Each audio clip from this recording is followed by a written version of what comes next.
In this video, I'm going to show you how to change your password. So if you want to get access to your account information, go ahead and go to the URL that's listed on the home page under Week 3 Resources and click on Default Login Help. And here it tells you what the defaults are for username and password for Linux and Windows account, Athena, and the labs. We're not going to be using this one. We're going to be using the Icarus account. So if I click on the default login tool, all I have to put is my first name, and I'm using the demo student. Their first name is Demo. Their last name is Student. And their W number is W 987654332. And I submit that. And it tells me what all of my login is for Athena, Windows, Icarus, or MySQL. And Icarus is the one we're looking for. So the username is DS65432, and the password is the first name using a capital letter, right? This is just the lowercase initials and the last 5 digits of the W number.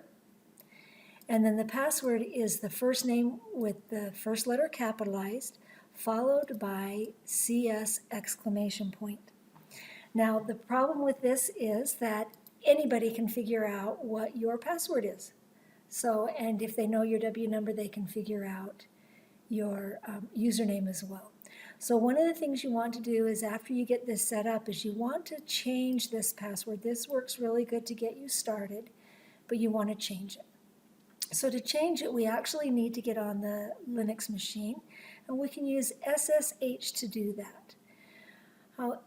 If you're on a Windows machine, you're going to have to download and install some SSH program. The one that I have downloaded and installed is Putty, P-U-T-T-Y. It's free, and you can download and install it. The two things you need to enter the host name, which is icarus.cs.weber.edu, port number 22, and click on SSH. These are, by the way, the defaults. So when you click on SSH, you'll get port 22. All right, so then I just need to load that and open it. Okay, so I'm going to open it, and I'll get this little Putty login window.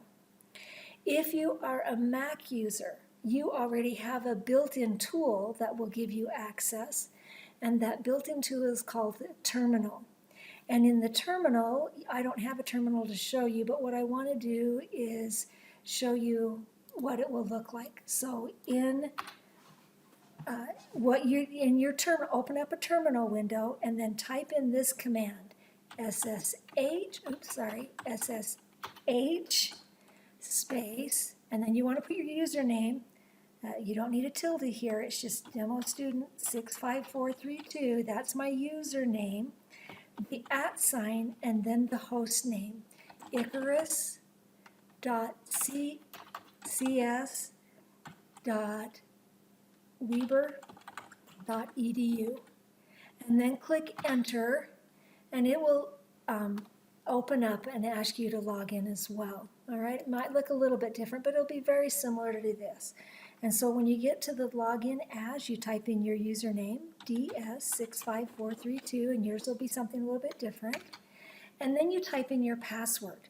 So here's where I would type in capital demo, CS exclamation point. So I type in the default password if I've never changed it,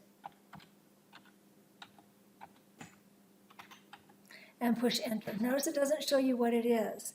If you get the password right, it's going to come up with this info, and then you get this prompt here, DS65432 this will be your username, @Icarus with a colon.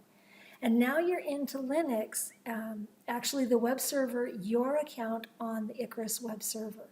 And if you know Linux commands, you can do things with Linux commands, like I could type directory, and it could show me that there I have public_HTML, right? And you can move around and do things. But the one thing that we want to do is change the password. And the command for that is PASSWD. So PASSWD, push enter.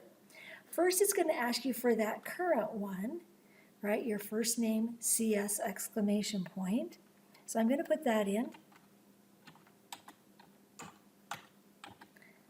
And if I get that right, then it'll say, okay, enter the new Unix password. So you can put whatever your new password is and push enter. And then it makes you retype it, so you have to get it right. And push enter. And it says your password was updated successfully. Now you might get some errors, like if your new password is too simple, it will complain about that. It won't let you, it'll make you do a different password that's more complex. If your new password is very similar to your last password, it won't let you do that either. So then you just have to pick another password. And then you're set, and you've got a new password, then somebody else cannot log into your account.